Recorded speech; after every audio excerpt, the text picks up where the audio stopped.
semuanya, kembali lagi bersama saya di meja konsultasi Project D, di mana semakin hari saya merasa semakin tidak penting. Tapi percayalah, informasi yang akan kami bagikan kayaknya masih penting sih. Hehe, kayaknya. Belakangan ini kita dihebohkan dengan beberapa berita. Pada tahu nggak sih beritanya apa?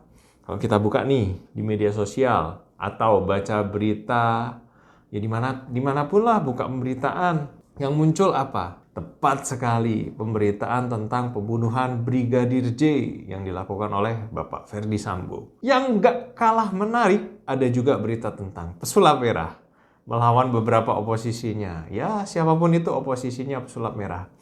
Tapi hari ini kita nggak mau ngebahas pembunuhan, karena saya juga nggak kompeten di situ, dan saya juga nggak mau bahas mengenai pertikaian yang terjadi antara pesulap merah dengan beberapa oposisinya.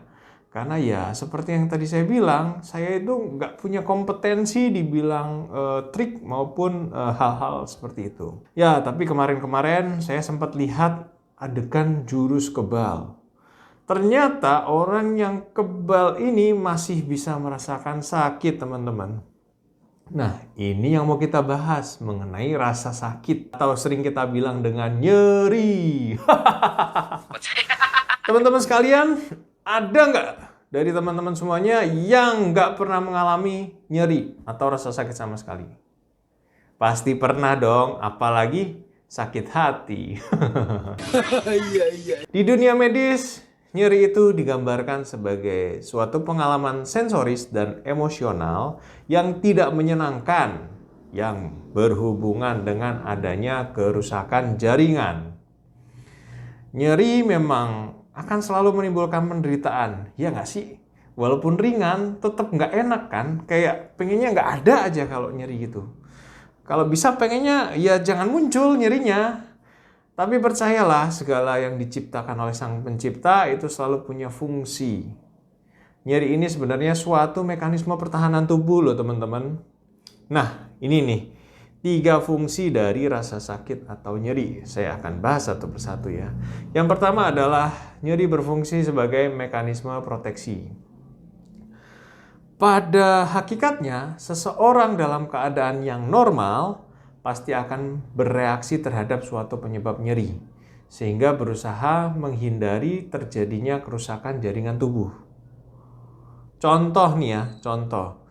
Kita tahu batu karang itu keras. Kalau misalnya kepala kita atau bagian tubuh kita terbentur oleh batu karang, itu bikin nyeri.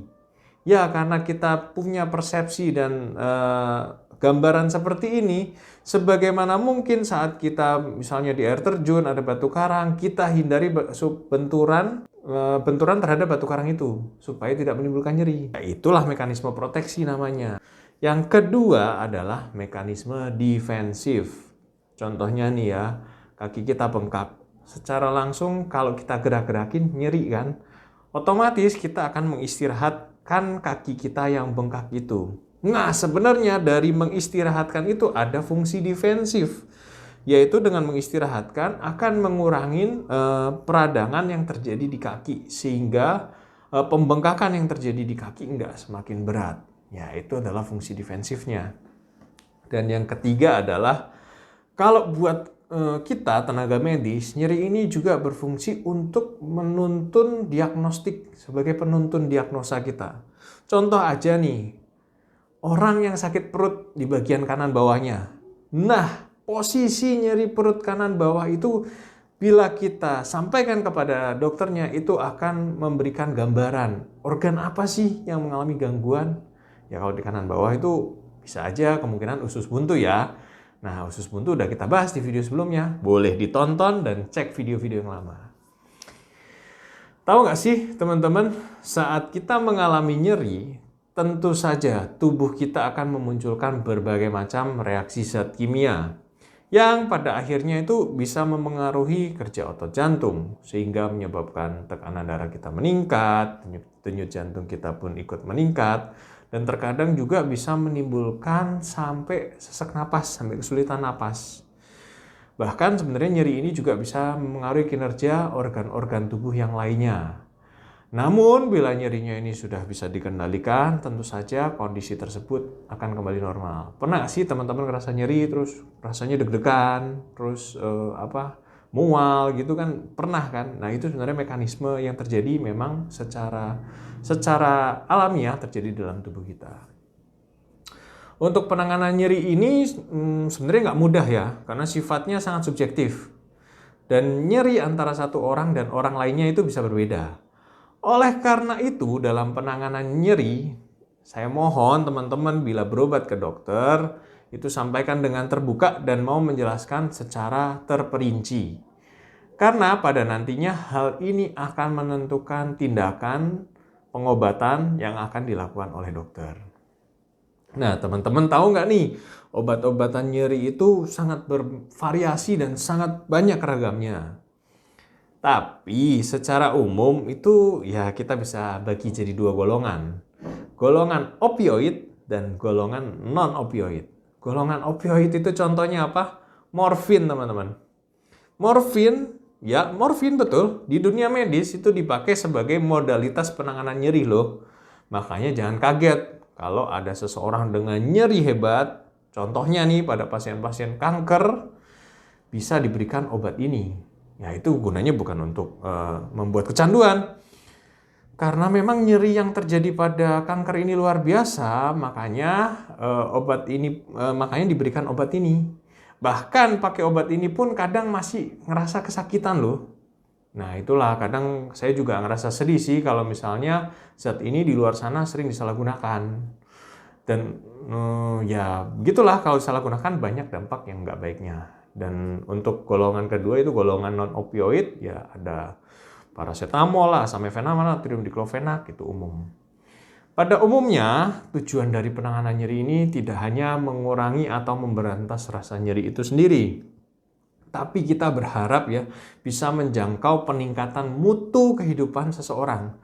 Sehingga bisa dapat kembali menikmati kehidupan normal bersama keluarga maupun lingkungannya. Gitu teman-teman. Dan ini just for info ya, sebenarnya ada loh orang yang nggak pernah mengalami nyeri.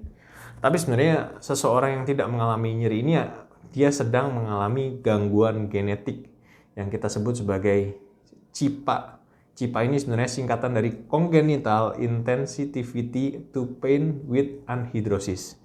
Sebenarnya orang yang dilahirkan tanpa nyeri itu cukup berbahaya.